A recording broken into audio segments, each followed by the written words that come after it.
we are going to talk about GhostDAG. So if you guys aren't familiar, we're going to talk about DAGKnight in particular. But if you guys aren't familiar with GhostDAG, we probably want to talk about that too. Caspa has a really nice what is page here that we're going to go over for you guys. But Caspa is a new crypto that we've been following here on the channel for quite some time now. I personally spec mined it before it was listed on any exchanges. It is a modified version of Heavy Hash. The importance of understanding Heavy Hash is understanding that it is not intended to be a GPU mineable coin.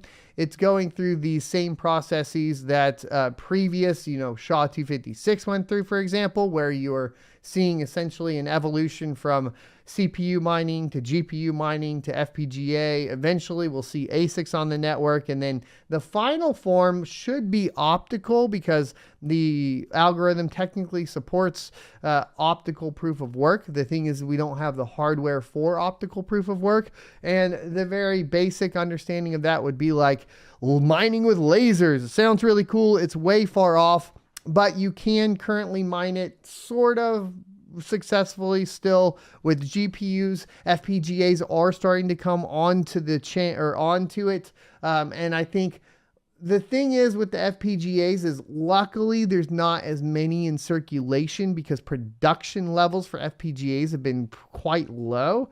So you can still be competitive with GPU mining on Caspa, but I think at a certain point it will get to the case where it's not competitive. That being said, let's go ahead and talk about what makes Caspa special, which is GhostDAG. I'm going to give you a precursor on GhostDAG. The developer of Caspa in particular had submitted GhostDAG previously, and it was a portion of it, of GhostDAG, was utilized in Ethereum. So as far as the heritage goes, and we do have, of course, we're going to be moving forward with an interview with the Caspa developers, by the way. I got sick and I had to skip it. It was supposed to be this week. I apologize. It was one of the days that I was vomiting profusely. And if you guys were following earlier this week, so I was having a lot of issues. But I will be getting that scheduled up again here soon. So definitely look forward to that. The important part is understanding that this is a valid technology with previous uses, and now Caspa in particular is essentially going to be expanding on top of that. So let's talk about what it is, right? GhostDAG, and you can check out the links down in the description below. This is on the caspa.org. And it just says, what is GhostDAG and DAGKnight? The short version is GhostDAG allows us to make a chain out of the parallel blocks in block DAG, which results in the same security guarantees provided by Nakamoto consensus, which is Bitcoin, but with increased throughput and lower confirmation times.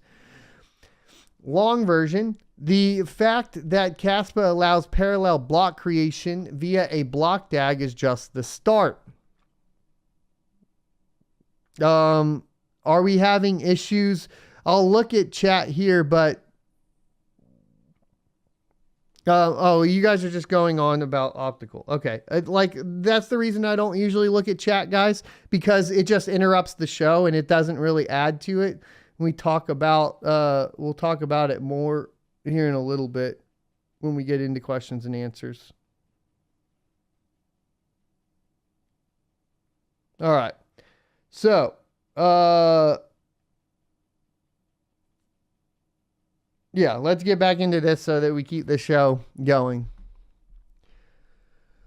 The fact that Caspa allows parallel block creation via a block DAG is just the start. Now we need new ordering mechanism that sorts the transactions into a linear stream of events. Otherwise, we won't know if the sender actually has the required funds to send a transaction, or if they were already spent in another parallel block. And this is exactly what GhostDAG does.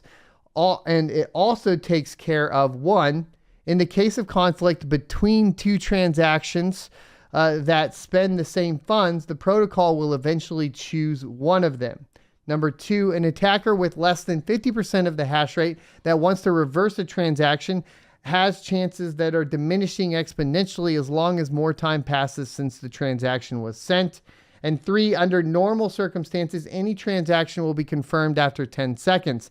Double spending a transaction after that time requires a very high hash rate. In addition to GhostDAG, Michael Sutton and Jonathan, sorry I mispronounced all y'all's names, Sampolinsky, are working on a new ordering mechanism called DAGKnight, where instead of the 10-second confirmation time guaranteed by number 3, the confirmation time adapts automatically by the internet speed, which means any improvement in the network conditions of the miners and any optimization in the block validation algorithm will also speed up the confirmation time. The DAGKnight consensus mechanism was shared with the world on October 31st, 2022 at the Crypto Economic Security Conference at UC Berkeley. And there is a great video, which I highly recommend checking out. We already linked down below the information for this in particular. I wanted to do a brief overview that you guys are aware that what we are seeing is something innovative at a grassroots level. And that's really what I wanted to highlight here today, because we are in a bear market and people are looking for things to shift to and things to pay attention to and prep for.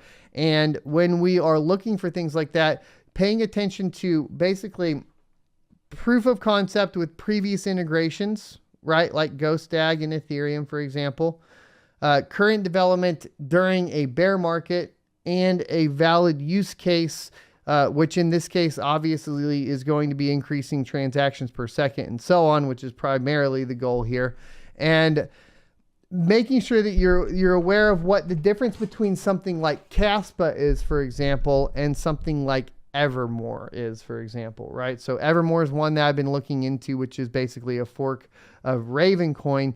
And in that case, you know, there's not as much as I would say like innovation going on there as there would be like on Caspa, which is like the ground up sort of thing. So I want to make sure that we highlight it. Now, like I said, and in chat, yes, I'm aware that we will be talking to Shade, and we will go ahead and you can ask him questions in chat. This is outside of the format to have anybody like on. Like I said, the highlight of this is that it hit the news. It hit the news cycle, and I wanted to make sure that we covered it on the news cycle, and we do have a plan in the future for more content. Thanks for checking out this clip from the Crypto Mining Show. You can check out the full episode here or more crypto content down here. Also, I'd like you to check out my locals page at sonofatech.locals.com, where you can become a member for free or choose to be a $5 a month supporter that unlocks additional content.